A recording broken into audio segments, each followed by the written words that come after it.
As I get older, I appreciate my teachers more and more. But to tell you the truth, I appreciated them then. Teacher salary is, not necessarily what it should be. And when I think about that, juxtaposed to the dedication that the teachers, the time they would spend to me, the way they would notice, are you okay? Is everything all right? You look sad today. Any little thing, like a family member would. And they fostered an environment of almost absolute trust, like your parents. There's 2 lectures that I got at school that changed the way I do comedy, that turned a light switch on. It was 2 teachers, Donna Lease. Donna Lease, may he rest in peace. Maybe one of the single best educators that I've ever met in my life. He had a demeanor about himself that demanded excellence from his students. He would tell us incredible stories that I didn't believe. He claimed in one class, the song Killing Him Softly was about him. I was like, nah, nigga, not you. He told me he knew Donny Hathaway and Roberta Flack and all these people, these DC legends. He's a humble man, but he really demanded excellence. And he gave us a lecture once on the concept called polarization. Polarization meaning the idea that if you can make everybody look at the same thing at the same time, that their rational mind will decrease and their emotional response will increase. He said that's how audiences work. That's how mobs work. That's how you make a person lose themselves in the crowd. I got it. As he was saying this, he would hold a staple in his hand. It was a good lecture. He said, everyone focus on the staple. And then he would explain to us what polarization is as we're all looking at the staple. And then he'd scream, ha! And everyone would jump, oh! And he said, what you scared of? Oh, shit, that works. Avoid his disapproval. When we were coming up, they had a thing called juries. I don't know, do they still do juries? Juries is when all the department heads give you a piece to work on and they sit there and they make you perform the piece, and the criticism is brutal. We were kids. We didn't understand that they were preparing us for a hard world ahead. If you wanted a profession in art, they would tear us to shreds. The stress of a jury, and man, I never practiced. Because I didn't want to act. At an improv class, a teacher named Geraldine Gilstrap told me that I should stop doing funny pieces, that I should try to stretch myself artistically, that maybe I had more in me than comedy. And at the time, I took offense to that. So because she said that, after school that very night, I went to the comedy club. For the first time, I signed a list, and I waited, and I got on, and I killed it. Killed it. Must have been 35 years ago, night after night, I killed it. I'd show up with the 20 years to be the best, or 30 years to be the best. But when you do art, you could be great whenever the will decides that you're great. I feel very lucky for that. And I never forgot this school. I've always come back and checked in. One of my favorite honors was doing the commencement at Ellington. I can't even remember what year it is. I just remember they cheered for me when I came out. I wasn't a big star, but I was their star. And I felt like I was home.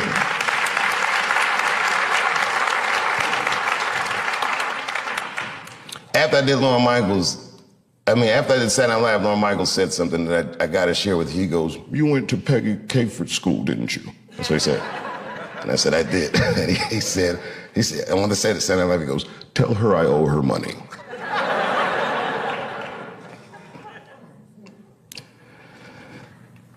You know, I never asked to have this theater named after me. Peggy asked me. She was ailing, and I went to her house to visit her. She said, I want you to put your name on the school. She said, it will help us raise money for the school. And to me, it was like, I felt like I'm a little young for that, and I'm still kind of using the name, you know what I mean? Let's see what I do with it first. You never know, you know. Like imagine if OJ named his son OJ Jr. Oh, Dad.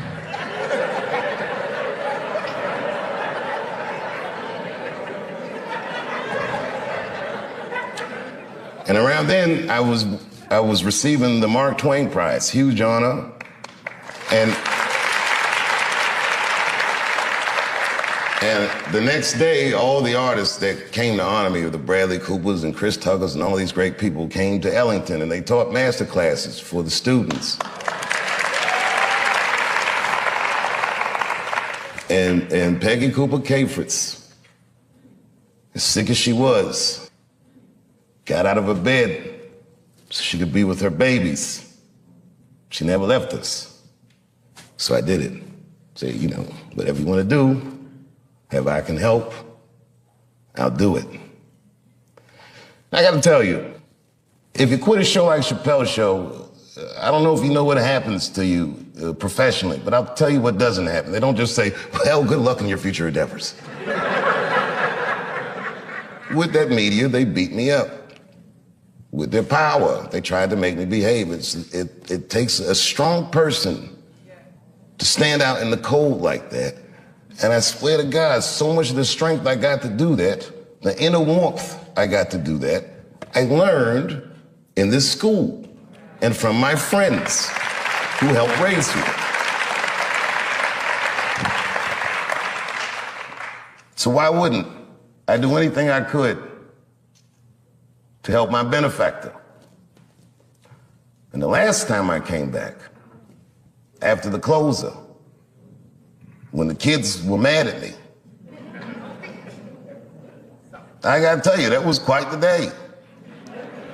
All the kids were screaming and yelling. I remember I said to the kids, I go, well, okay, well, what do you guys think I did wrong? And a line formed.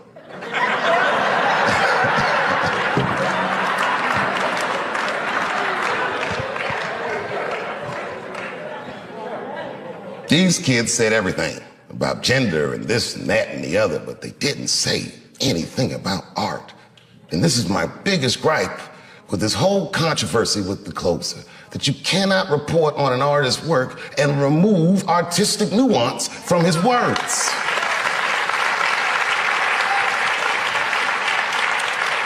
It would be like if you were reading a newspaper and they say, man, shot in the face by a 6-foot rabbit, expected to survive. You'd be like, oh my God. And they never tell you it's a Bugs Bunny cartoon.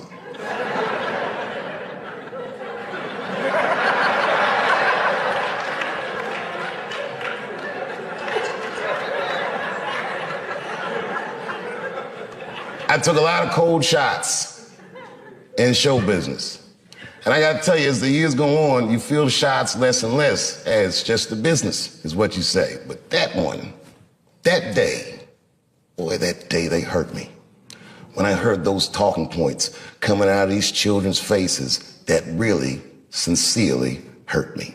Because I know those kids didn't come up with those words. I've heard those words before.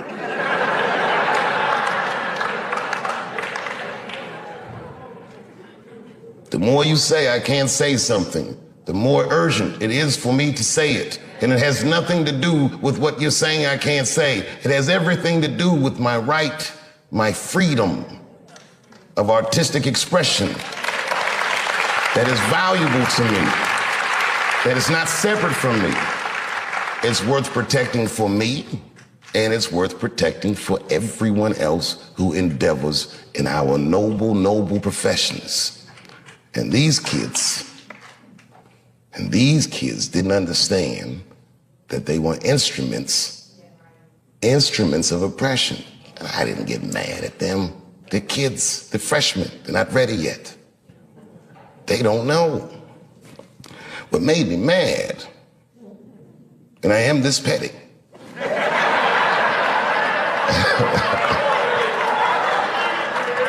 I ain't saying names.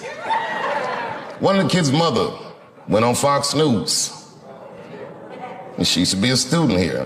I remember her face, but I don't know if she was particularly popular. Anyway.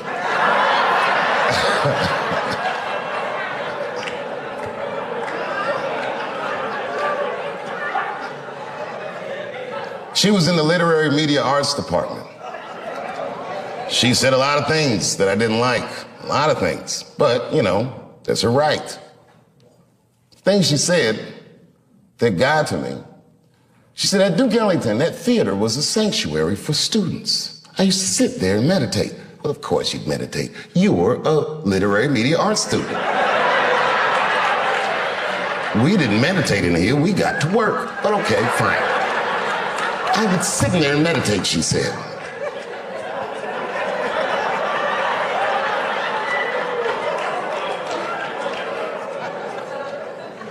And then she scrunched her face up. She's a beautiful woman, but her face looked hideous the way she scrunched it up. And she said, and just to imagine his name on that theater. How could you do that to those kids?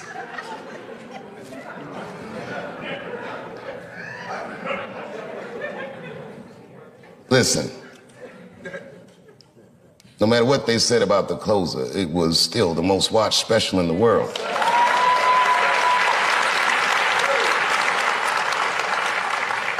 And I am still of the mind, and I say this with all humility, it is a masterpiece, and I challenge all my peers to make its equal. They cannot, I am sure.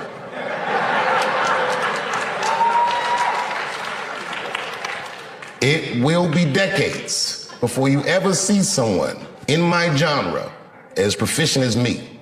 I am maybe a once-in-a-lifetime talent. I am telling you the truth.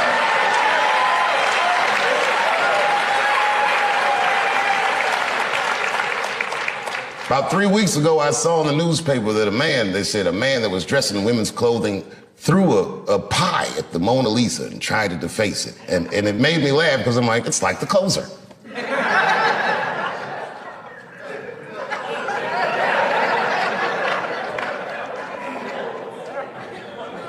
I said it to the kids that day, if you have a better idea, then express it, and you can beat me. It's that easy. If you have more talent than me, then display it, and you can beat me with certainty. This is what our genre is about. The idea that my name will be turned into